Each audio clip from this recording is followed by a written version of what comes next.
you guys? It's your girl Dominique. Y'all know I'm just here today to give positive words. So, from the title of today's video, I know it's a little bit touchy. I know some of y'all gonna probably like, Dominique, why are you waiting around Christmas time to deliver this, sis? This ain't the right energy. But as you guys know, I'm on assignment and I speak what I'm told to speak. This word was actually given to me about 2 years ago. I spoke it to a small audience. I'll say it was about 7 people and they were moved. But I kept this particular word to myself till I build my own personal confidence and boldness that I was like, okay, I'm ready to deliver it. I know that there's a message in this.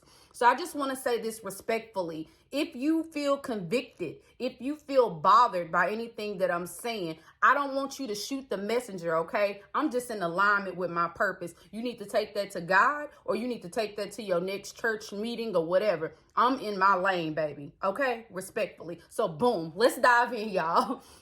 But what's wrong with the church? Now, I'm only going to be really speaking from my generation's perspective because that's what relates to me the most. But I feel like we're in a season that I always hear, where's the young people? They start coming to church and then they fall off. Like, why can't we get, the heart, the new generation, the people that's going to be taking care of us and running this world soon? Why can't we get them to stay in the church instead of just popping up or leaving services early? Now, from my perspective of young people, I feel like the doors of the church are really never open to young people. Meaning, as soon as we enter a church, and most likely most churches have ushers. I know some churches are different. But immediately when the doors of the church are open, even though the usher is opening their arms and saying, welcome, select wherever you would like to sit, we instantly feel judged when we walk through the door. Number one, I'm gonna start with my sisters. Let's say we're showing too much cleavage. Let's say that our dress or our skirt is too short. Let's say that our high heels are too tall. And instead of people looking at us and saying, well, you know what? She made it to church. We accepting her for who she is, They're like, girl, did you really see how so-and-so came to church today? She looked like she literally just went to the club last night, slept in her car and came to church.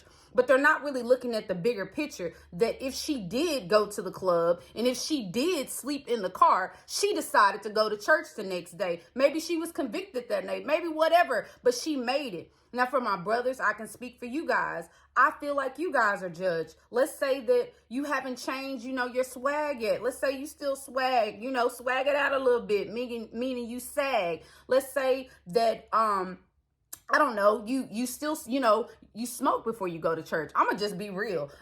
You smoke before you go to church. And when you walk by certain people in church, they judge you because they get a whiff of smoke and they're like, oh my God, there these young people go smoking. So I really don't feel like it gives us a place that we can be accepted. Yes, y'all preach about, come as you are and we will accept you and grow with you. But I don't feel that in a sense. I truly feel like there's a lot of rules, man-made laws that's in place that don't belong. So I'm gonna go ahead and continue and tap into that. Now, one thing that gets under my skin as well is when young people start going to church consistently. You finally got a hold of their heart. They're coming every Sunday. They're getting familiar with the pastor. They're getting familiar with the congregation. And they finally want to know the Lord. They finally want to try to build a relationship with God. So let's say this individual joins church, they get baptized and they try to start living their life right. And God finally speaks to them in your church and says,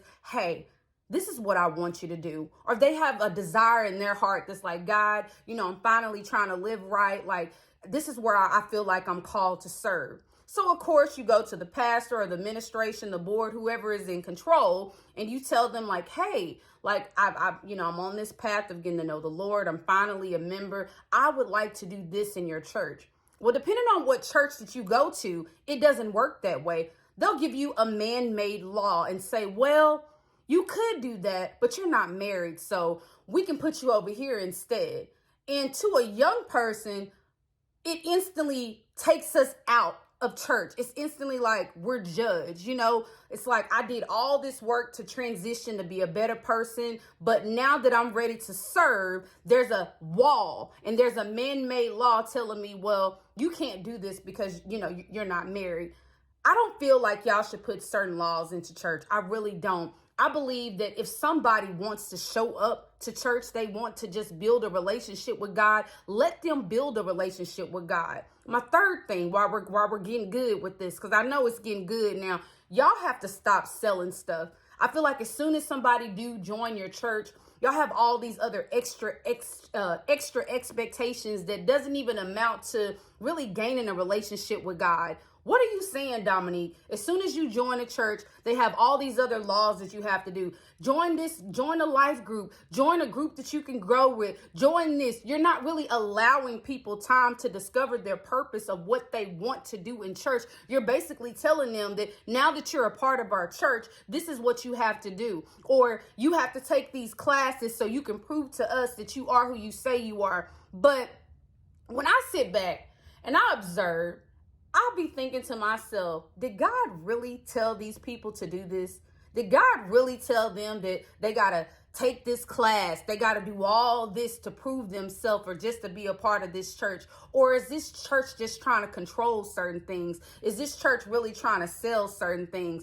I feel like they do more selling on, oh, join our church, y'all. We'll be going to Africa, you know, next year. Join our church, y'all. We give back. We do this in the community. You're selling all these things that you do in the community, but are you really speaking to the souls that you have there? Are you really working with the people that you have in your congregation? Are you really accepting people for who they are? Or are you trying to change them into a system that you guys created because that's y'all God? Is it too many politics in the church? Oh, it's getting good now, huh? Is it too many laws in the church that people don't want to be a part of the church because they like, you know what? I'd rather find my own personal relationship with God than to deal with some foolishness. I'd rather walk into a place where I can be loved for who I am than to be judged. I want to be accepted. The problem with the church, y'all, is y'all are not accepting us. As soon as y'all put up these man-made laws and all this extra stuff that has nothing to do with God, you're instantly putting up a blocking us. It's like the church door and then it's a whole roadblock as soon as you get into the church. So what I want to say with this one is y'all need to take these doors off.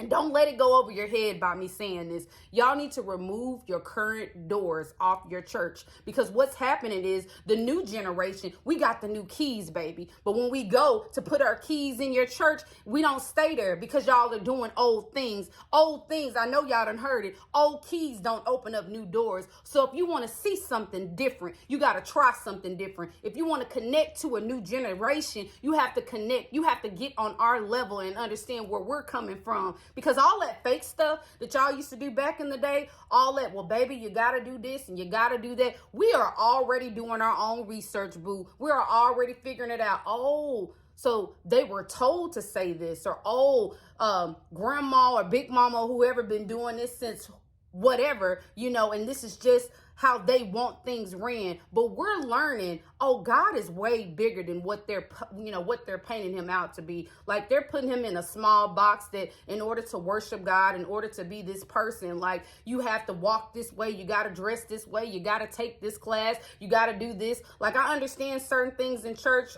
For an example, like watching kids. I totally understand if a church wants to do like a background check, just to ensure that the person that's watching the children is safe and they're not gonna hurt or harm the children. I can understand that, but all this extra man-made law, be a part of this, do that, be this way, be that, you're not gonna get a hold of us. You're not gonna get our souls doing that. So today, y'all, I know it may be a little raw. I know it may be a little bit uncomfortable, but if y'all want us in your church, you have to be willing to accept us in your church. We don't want no man-made laws. We want to be able to discover God. We want to be able to say, I once was lost, but now I'm found. Now I'm back on the right track. Now I was able to discover God for myself and not what the world has presented or painted this picture for him to be. So I just wanted to put that on you guys' heart. I hope that you guys enjoyed today's positive words, and I'll see you next time. Bye.